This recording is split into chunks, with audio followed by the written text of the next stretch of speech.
Okey, Assalamualaikum warahmatullahi wabarakatuh. Selamat datang ke kelas biologi Biosensei, Fazli Biosensei.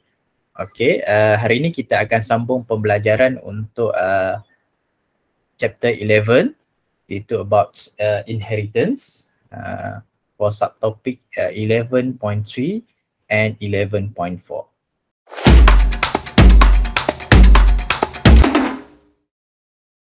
Okey, kita tengok untuk subtopik 11.4 iaitu inheritance in humans. Tadi saya sengaja buat attendance dalam XX dan juga XY. Okey, nak tengok kamu baca ke tak? Buat ke tak modul tu? Ada juga yang confuse antara XX dengan XY. Okey, so dalam inheritance in humans, kita nak belajar tentang kromosom dulu. Iaitu karyotype. Okey, so human chromosome ni kita namakan dia kepada dua jenis. Itu yang pertama autosom, yang keduanya adalah sex chromosome. Okey. So somatic cell kita ada 46 kromosom. Okey, bersamaan 23 pasang pairs. Okey. So maksudnya daripada 46 tu, 44 adalah autosom, 2 sex chromosome. Okey, 44 auto, 2 adalah sex. Okey, so maksudnya kat sini 22 pasang adalah auto. So satu pasangnya adalah sex chromosome. Okey, so apa autosom?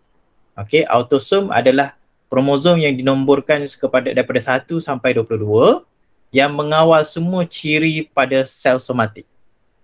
Okey, sebagai contoh blood groups, height, skin color, semua ciri-ciri selain daripada seks. Okey, manakala seks kromosom pula adalah sepasang kromosom yang dinomborkan sebagai nombor 23. Okey, yang terdiri daripada genes yang menentukan gender, yang menentukan jantina kita.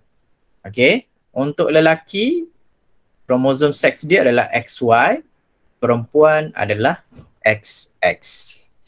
Okey, so ini adalah gambaran karyotype, dipanggil sebagai karyotype. Okay, number and structure of chromosome in cell nucleus is known as karyotype. Karyotype ni adalah kromosom itu disusun berdasarkan kepada saiz. Daripada saiz yang besar kepada saiz yang lebih kecil. Okay, berdasarkan kepada saiz, kedudukan centromere location and bending patterns. Band ni maksudnya garisan-garisan yang ada. Okay, jadi ini adalah susunan. Jadi kalau kromosom tu nombor 1, maksudnya kromosom tu adalah yang paling besar lah. Okay, so ini untuk lelaki. Okay, kromosom nombor 1 sampai nombor 22 ini adalah autosom. Okay, manakala XY ini adalah sex kromosom, iaitu pasangan ke-23 lah. Dia tak nomborkan 23 tapi sebab dia ada dua jenis, X dan juga Y. Di mana X tu lebih panjang berbanding dengan Y. Okey. Kemudian untuk perempuan pula 1 sampai 22 adalah autosom juga. Yang berbezanya adalah seks kromosom dia dua-duanya adalah X. Maksudnya kromosom tu sama-sama panjang.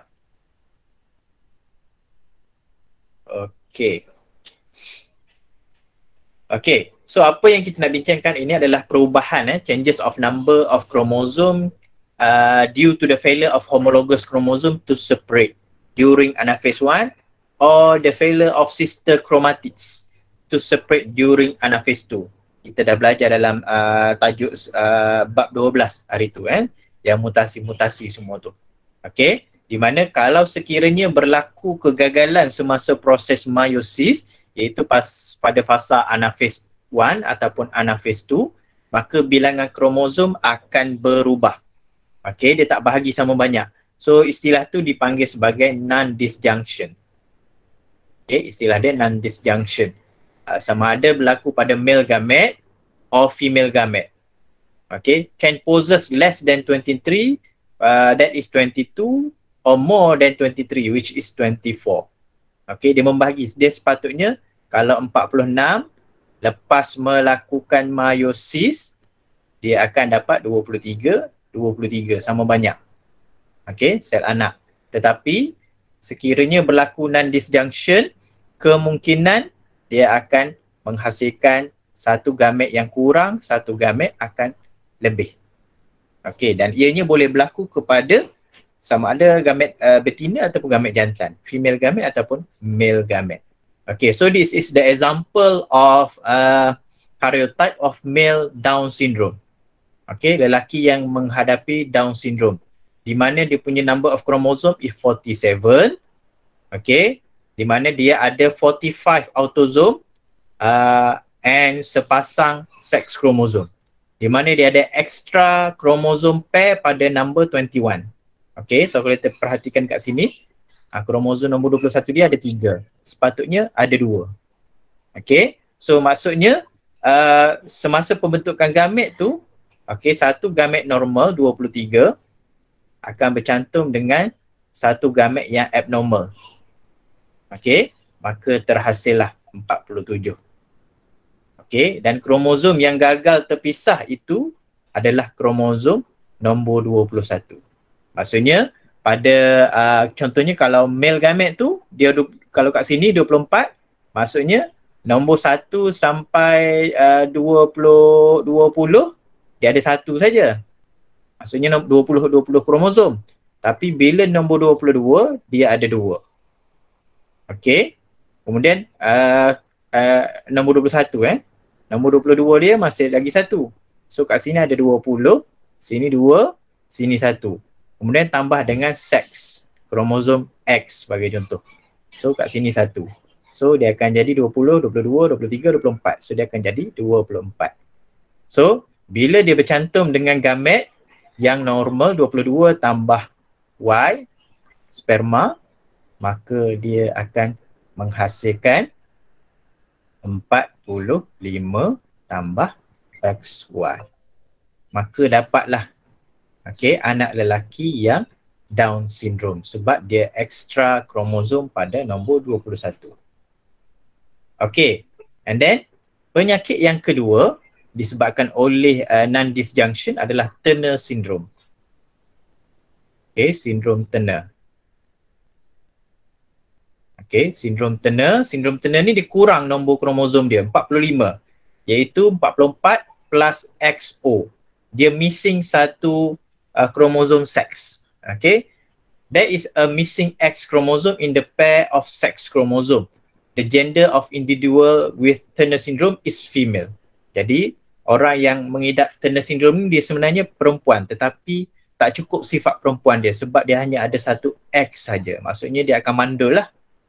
Okay, dan perkembangan perkembangan keperempuanan dia ataupun kewanitaan dia tidak akan berkembang dengan baik. Maksudnya ciri-ciri perempuan seperti pinggul yang besar, okey, ada buah payudara, okey, maksudnya ciri-ciri tak clear. Okey, so ini disebabkan oleh percantuman gamet yang tidak sempurna. 22 tambah X, ini normal. Okey, kemudian dia bercantum dengan gamet yang cacat, iaitu 22 tambah kosong. Okey, tak ada kromosom seks. So dia akan dapat 44 tambah X. Jadi jumlah kromosom dia semua 45. Okey, kemudian satu lagi sindrom dipanggil sebagai Klinefelter syndrome. Dia ada 47. Kalau yang atas tadi dia tak ada satu kromosom X kan, dia missing kan kat sini.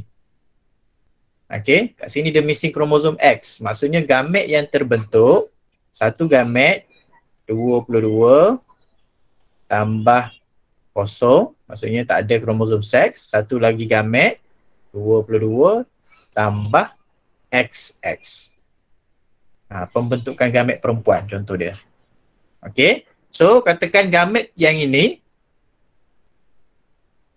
dia bersenyawa pula dengan gamet yang normal yang ada 22 tambah Y tambah 22 tambah XX. Okey, maka terhasillah Klinefelter syndrome di mana kromosom autosom dia normal nombor 1 sampai nombor 22, Semua ada sepasang, tetapi dia ada extra X kat sini. Okay. An extra X chromosome in the pair of the chromosome. The gender of individual with Klinefelter syndrome is male. Okay, dia lelaki sebab ada Y. Tetapi secondary sex characteristic are not well developed. Dia lebih kurang macam khunsa jugalah ni. Maksudnya dia punya ciri-ciri tu, keperempuanan tu akan ada juga. Tetapi tidak berkembang dengan baik. Okay, so itu sindrom Klinefelter. Okay, itu dari segi kecacatan. Okay, kemudian untuk ABO blood group. Okay, ABO blood group ni kamu dah belajar masa form 1 ke form 2 saya tak ingat. Okay, dah belajar tentang ABO blood group. Okay, so ABO blood group ni adalah multiple alleles. Okay, controlled by a gene consists of 3 different alleles. So untuk pembentukan darah manusia ni, jenis darah ni dia ada 3 jenis allele. Okay, allele A, B dan juga O. So dia labelkan sebagai I. Okay, so IA dan IB adalah dominant alleles. Manakala IO ni adalah recessive allele. Okay, allele yang recessive. Okay, a combination of IA and IO alleles express group A blood phenotype, whereas IBIO expresses a group B blood phenotype. Okay, manakala kalau A dan B ni dipanggil sebagai co-dominant to each other. Maksudnya kedua-dua boleh menghasilkan ciri dia. Okay, so that's why dia akan menjadi darah blood IB. IA dan juga IB. Okey, contoh kat sini. Untuk phenotype, kalau orang tu blood group A, so genotype dia sama ada 22A, IA, ataupun IA, IO. Okey, sebab IO ni adalah recessive. Okey, darah B pula pun ada 2 kemungkinan. IB ataupun IB, IO. Okey, manakala darah AB sebab dia co-dominant, dua-dua dominant, maka kedua-dua ciri tu ada. A dan juga B. Okey. Manakala O pula adalah recessive. Jadi hanya bila sama-sama recessive ada, barulah dia boleh menghasilkan darah O. IO dan juga IO. Okey. So kita tengok contoh dalam modul kita. Okey, dalam modul kita. Okey, in human, each cell normally contain berapa pairs? 23. 23 pairs for a total of 46. 46. Okay. Yang 22 pasang ni kita namakan dia sebagai apa? Autosome. Autosome. Okay, sepasang tadi adalah Sex chromosome. chromosome. Okay, do not determines yang ini Sex in human. sex in human ataupun gender. Okay, berbeza dari segi they are differentiate by their Size and length. size and Length. length. Okay, ya ke length. Okay, ada 3 tadi kan? Ada 3. Skin color. Location of apa tadi? Centromere. Centromere. So dia ada 3. Okay, location of centromere dan juga satu lagi bending kan? Bending pattern. Okay, yang sebelah sini determine sex in human ataupun gender. Okay, apa have 2 copies of X chromosome? Female. Female. Okay, XX. Male have 1 copy of Y, which is XY. Okay, chromosome, XX chromosome are homologous ke not homologous? Homologous. Homologous, but XY is not homologous. Okay, karyotype in human. Karyotype kat sini, karyotype is the picture. Okay, and then human karyotype. Okay, the chromosome are arranged into homologous pair according to the, yang ini apa? The human, the human chromosome are arranged according to the Size. size. Okay, homeosomatic cell consists of 44 autosome and sex chromosome. Okay. The karyotype of a normal apa ni? Female. Female. Ini male. Okay, Down syndrome, bilangan kromosom dia adalah 47. 47. Extra copy of number 21. 21. Yang ni abaikanlah. Nak susun ni letih juga ni. Okay. Kemudian kita tengok kumpulan darah A, B, O. Okay, human blood types A, B, O collectively called the ABO. ABO blood group. Okay, controlled by single gene with multiple. Very good. Okay, IA antigen. Biasakan antigen apa? A. Antigen, this one. B antigen. No. Alright. Okay, IA and IB are Dominant. okay, LLIB are Codominant. codominant. Okay, genotype dia kat sini. IA,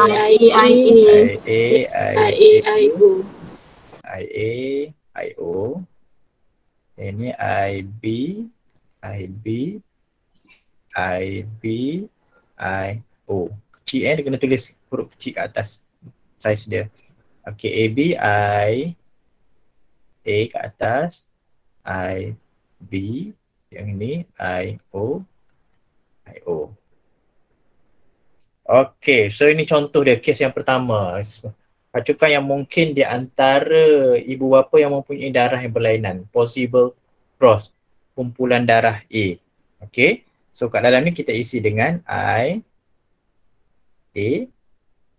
Sini adalah IO. Sini adalah IB. Ini adalah IO. Ini kalau dia dah bagi siap, senang lah. Okay, so kat sini adalah gamet jantan. Jantan, mana jantannya? Okay, IA. Lantak, saya tak tulis pun jantan betina kat sini. Mak dia mana, ayah dia mana ya. Okay, IO kat sini, IB, IO. So, kemungkinan anak dia IA, IB, kat sini adalah IB, IO. Okay, kat sini adalah IA, IO. Sini adalah IO, IO. Okay, so genotype dia, generasi yang pertama dia ada IA, IB,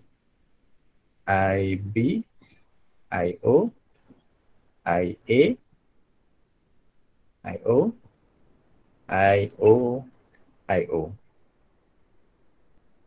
Okay, blood group yang ini apa?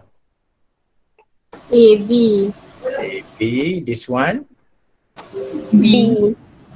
Ini A. This one O. So nisbah fenotip dia berapa? 1. Satu. So dia dah tak jadi macam recommended lah sebab yang dikacupkan tu bukan pure breed Okay, seterusnya kes yang kedua, darah IA kacut dengan darah B. Okay, so kat sini dua-dua dominan IA, IA. This one IB, IB. IA, IA, IB, IB. So kat sini akan jadi IA, IB, IA, IB, IA, IB, dan IA, IB. Okay, so genotype dia hanya ada satu saja, IA dan juga IB. Kumpulan darah dia adalah AB. AB. Okay, nisbah dia adalah All. berapa nisbah dia? All ataupun 100%. Okay, kes ketiga. Okay, kes ketiga IA kacau dengan IB, IO. Sini IB, sini IO. So IA, IB, IO. So kat sini IA, IB, IA, IB. Sini IA, IO, IA, IO.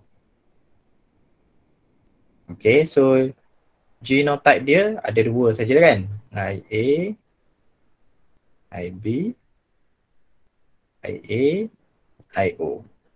So blood group dia yang ini AB, AB. this one A. Phenotype dia 1, 50%. Jadi kemungkinan kalau anak dia lahir tu maksudnya 50% kemungkinan dia mungkin darah AB atau darah A sahaja. Okay. Kalau macam yang kes yang pertama tadi, kes yang ni 100% anak dia adalah berdarah AB. Manakala yang kes yang pertama tadi dia ada 3-4 kemungkinan lah. Ada 4 kemungkinan anak dia. Okey, kemudian kes yang keempat. Okey, kes yang keempat adalah darah A kahwin dengan darah B. IA, IO, IB, IB. IA, IO, IB, IB. So kat sini IA, IB,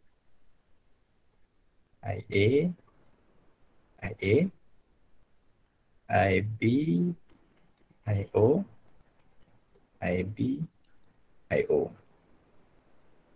So phenotype dia ada genotype dia ada dua saja, IB, IB, IO. Blood group dia AB, sini blood group B. So 1-1. Okey. So itu untuk pengkelasan darah manusia. Okey, kemudian kita tengok rhesus pula. Okey, rhesus factor. Okey, kita tengok rhesus factor, apakah yang dimaksudkan dengan rhesus factor? So darah IA-IB tadi, darah ABO tadi disebabkan oleh kehadiran antigen. Antigen A dan juga antigen B pada surface of human red blood cell. Sejenis protein pada permukaan sel darah merah. Okey. Dan pada sel darah merah juga ada satu lagi antigen yang dikenali sebagai antigen D. So antigen D ini dikenali sebagai rhesus factor. Okey. RH. Singkatan dia RH. Okay, an individual whose red blood cell has rhesus factor said as to be rhesus positive, whereas individual without rhesus factor said to be rhesus negative. Okay, so maksudnya kalau orang tu rhesus positif, kalau dia berdarah A, biasanya kalau dalam kad ujian darah tu dia akan tulis A+. Bukan bermaksud dia ada markah A+. Darah dia tu jenis rhesus A positif. Okay. Ataupun kalau B, darah B dia negatif, maksud dia adalah rhesus negatif. Okay. Kalau macam saya darah O. Okay, darah O negatif. Maksudnya saya berdarah O dan mempunyai rhesus negatif. Kenapa perlu ada pengelasan macam ni? Kenapa, apa pentingnya rhesus ni? Rhesus factor. Okay. So, inheritance of rhesus factor from parents to children based on the principle of Mendel's law. Dia mengikuti hukum Mendel. Okay, di mana control by genes which consist of pair of alleles namely Rh dominant and Rh negative recessive. Yang positif ni adalah dominant, yang negatif tu adalah recessive. Okay, genotype of an Rh positive individual either homozygous dominant, sama ada dua-dua positif, Rh positif. Kalau dia heterozygous, Rh positif dan juga Rh negatif. Jadi yang positif tu ada dua kemungkinan genotype dia. Sama ada homozygous dominant ataupun heterozygous. And then for individual negative, okay, individu yang ada Rh negatif, dia hanya ada homozygous recessive. Rh negatif, Rh negatif. Okay, so key dia Rh plus adalah rhesus positif, Rh negatif, okay, is rhesus negatif. So situation dia, for example, okay, kalau father dia adalah rhesus positif, kahwin dengan mak yang rhesus negatif. So all gamete by the father will produce rhesus positive. Mother will produce gamete with rhesus negative. Okay, and then genotype of children, bila dia bercantum dengan Rh plus dengan Rh negatif ni, maka dia akan jadi heterozygous. So the child is rhesus positive. So all child are rhesus positive. Okay. Manakala situation yang kedua adalah kedua-dua, okay, father dia adalah rhesus positif tetapi heterozygous. Manakala mak dia adalah rhesus negatif. Okay. Homozygous. Kalau ada soalan boleh tanya dekat bahagian Q&A tu, saya dah open kat situ untuk Q&A. Kalau segan nak bertanya secara verbal, boleh type dekat Q&A tu. Okay, so untuk father dia akan menghasilkan dua jenis, two types of gametes, rhesus positive gamete and rhesus negative gamete. Okay, and then while the mother will produce only one type of gamete, rhesus negative gamete, so it will combine through the process of fertilization. Rh plus, Rh negative will produce rhesus positive. Rh negative, it will produce rhesus negative. So the probability or ratio for the children is half rhesus positive and half rhesus negative. So dia ada dua kemungkinan. Okay, dia ada dua kemungkinan untuk anak itu mendapat rhesus positif dan juga rhesus negatif. Kalau macam yang pertama tadi, kemungkinan dia hanya ada satu sajalah, 100% anak dia adalah rhesus positif. Okay, so kenapa rhesus ni sangat penting? Okay, rhesus ni sangat penting apabila dalam keadaan dua perkara. Yang pertamanya adalah pendermaan darah. Okay, yang kedua adalah semasa ibu mengandung. Okay, so kalau derma darah, okay, antigen ni adalah protein yang dihasilkan oleh sel darah merah. Okay, so kalau orang yang rhesus positif, okay, rhesus positif, dia derma darah kepada orang rhesus negatif tak boleh terima. Sebab apa? Dalam badan orang yang rhesus negatif, dia tak ada antigen D. So bila tak ada antigen D, bila dimasukkan darah yang ada rhesus positif tadi, maka sistem keimunan badan orang yang rhesus negatif tadi akan menghasilkan antibody untuk menghapuskan, okay, untuk menghapuskan antigen D tadi, untuk memusnahkan. Maka akan berlaku agglutination. Okay, jadi darah akan membeku dan mungkin boleh menyebabkan kematian. Manakala orang yang berdarah rhesus negatif, dia boleh derma kepada orang yang berdarah rhesus positif. Sebab apa?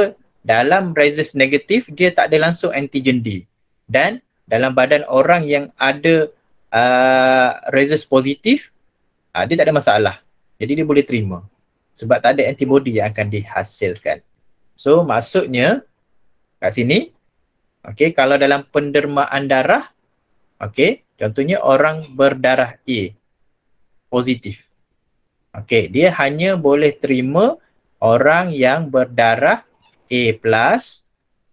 Okay, dia boleh terima darah A negatif dan juga dia boleh terima darah O positif dan dia boleh terima darah O negatif.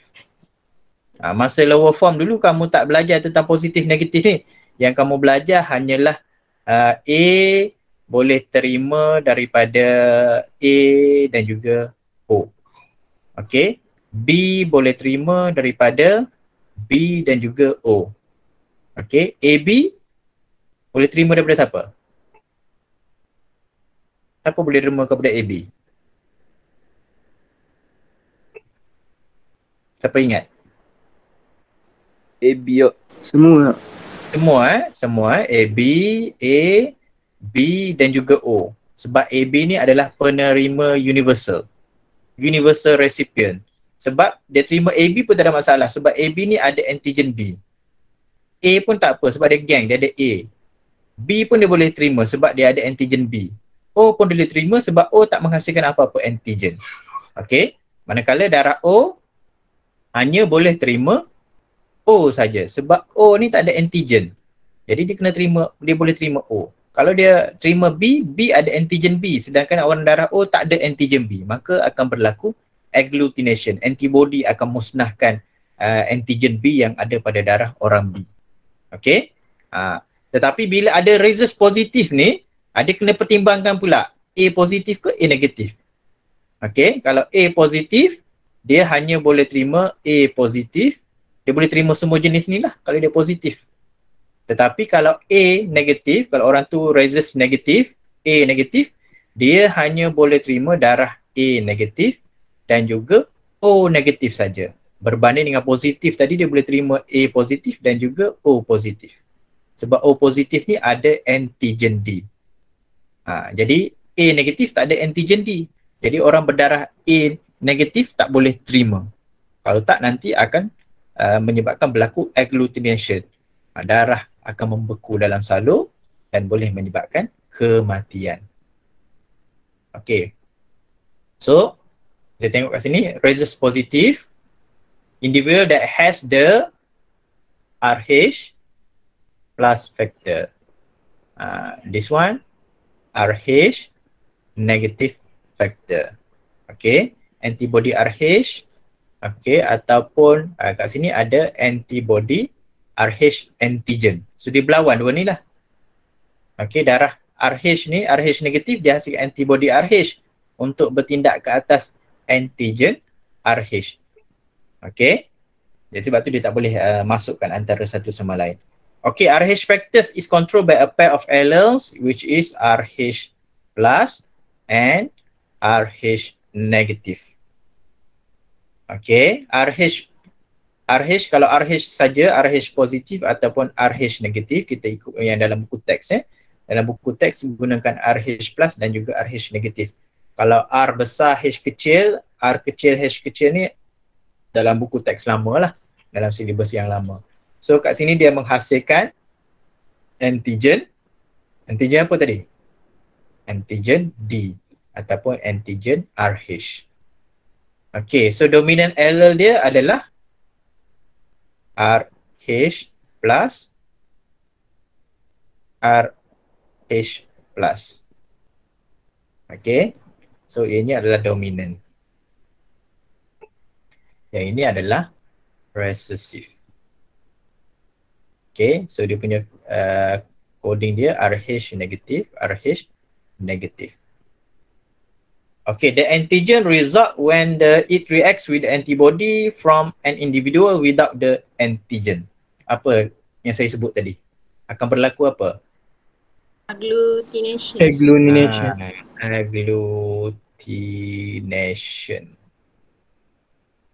Dalam bahasa Melayu, pengaglutinan, pengagglutinatan. Okey, sebagai contoh, kes yang pertama. Okey. So kat sini kita gunakan yang dalam buku teks lah. RH negatif, RH negatif. Kat sini positif, kat sini positif. Okey, so gamet dia RH positif, RH positif. Sini RH negatif, RH negatif. Jadi anak dia kat sini RH negatif, RH negatif. This one RH positif, RH positif. So kat sini RH positif, RH negatif. So semua sama dua-dua genotype positif dan juga negatif, homozygote. So akhirnya anak akan dapat heterozygote, RH positif, RH negatif. Nisbah dia all. Okey. Okey, kes yang kedua. Ini positif, ini negatif. Negatif, negatif. RH positif, RH negatif. RH negatif, RH negatif. So kat sini RH positif, RH negatif. RH negatif, RH negatif. Okay, so RH negatif. Positif, RH negatif. Okay, so dia akan dapat dua saja. RH positif, RH negatif, RH negatif, RH negatif. So nisbah dia 1:1. Okey, saya rasa yang masa tingkatan 4 dalam tajuk pembiakan, kamu dah belajar kan yang erythroblastosis fetalis tu kan? Yang melibatkan rhesus factor tu, tak silap saya lah. Pernah cikgu. Saya rasa ada dalam tajuk pembiakan ni. Jadi kat sinilah dia punya penjelasan dia. Nanti kamu relate balik dengan tajuk pembiakan tu. So untuk yang ini dia nak tunjukkan cara pewarisan saja. Okey. Kalau kata keluar soalan tentang erythroblastosis fetalis tu, ibu yang berdarah RH positif kahwin dengan ayah yang berdarah RH negatif, kalau dikaitkan dengan isu erythroblastosis fetalis, kita buat gambar rajah ni lah nanti Nanti saya cari soalan yang berkenaan. Okey, sekarang kita ada lebih kurang 5 minit lagi, kita tengok thalassemia sikit. Okay, so thalassemia ni adalah penyakit pewarisan, inherited disease. Okay, can pass from generation to generation due to the gene mutation on autosome. Okay, so dia boleh diwariskan. Okay, on chromosome 11 or 16. Pada nombor kromosom nombor 11 dan juga nombor 16.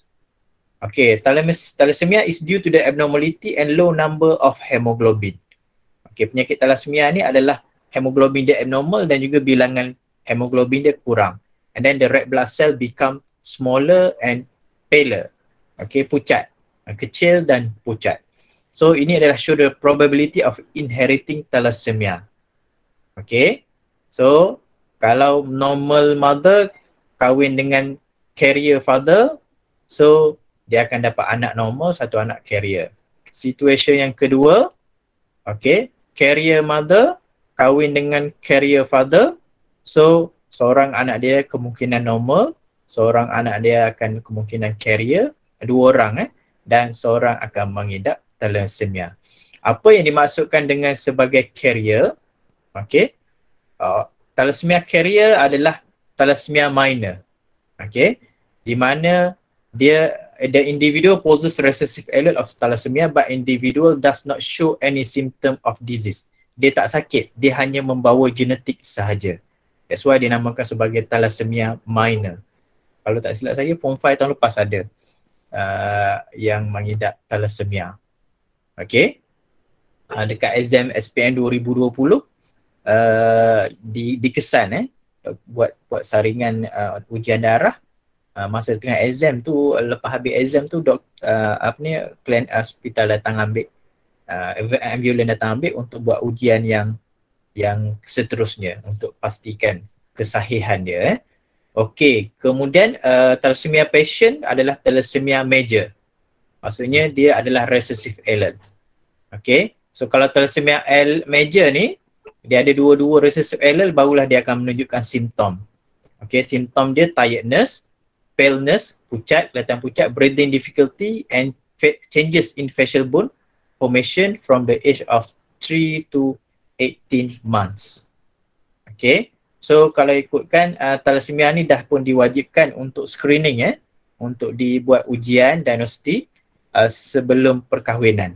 Sebelum kahwin kena buat ujian thalassemia sebab makin ramai rakyat Malaysia yang mengidap thalassemia untuk memastikan bahawa penyakit thalassemia tu tak diwarisi kepada generasi yang seterusnya lah. Okay, so untuk thalassemia kita tengok yang ini je, yang bahagian C case ni kita bincangkan dalam kelas next class. Okay, okay, so thalassemia is an inherited blood disorder that reduces the production of normal apa? Hemoglobin. Hemoglobin. Okay, thalassemia is inherited in an autosomal apa Recessive. pattern? Recessive. Okay. Okay, so itu saja untuk hari ini. Okay, untuk tajuk ni memang kena buat banyak latihan macam ni lah. Okay, latihan-latihan ni. Kat sini saya bagi ada berapa muka surat lagi? Ada 3 muka surat lagi. Sebenarnya ada banyak lagi kes-kes yang kita boleh cuba untuk buat latihan. Okay, tapi untuk hari ni sampai di sini saja dulu. So kalau ada soalan yang kes yang thalassemia ni boleh cuba buat. Okay, kalau ada soalan boleh tanya dari grup nantilah. Kalau tak perlu kita bincang dalam kelas, kita boleh teruskan habiskan silibus kita pada minggu depan lah. Kita habiskan chapter 11. Jadi bermakna kita hanya ada bab 10 saja lagi untuk dihabiskan. Okay, jadi untuk bab 11 ni, ini adalah bahagian yang terakhir. So kita hanya ada sikit saja lagi untuk 11.4 ni. Okay, so minggu depan kita akan tengok kepada hemofilia dan juga color blindness. So itu saja daripada saya pada pagi ni. Rakaman nanti saya akan share ke dalam grup bagi yang tak hadir lah pada pagi ni. Okay, itu saja. Wallahualam. Assalamualaikum warahmatullahi wabarakatuh. Terima kasih cikgu. Terima kasih cikgu. Terima kasih cikgu. Terima kasih cikgu. Terima kasih, cikgu. Okay. Okay class, so that's all for today. We will continue our lesson on subtopic 11.4 inheritance in humans in next class. Okay, don't forget to subscribe my channel. Assalamualaikum warahmatullahi wabarakatuh.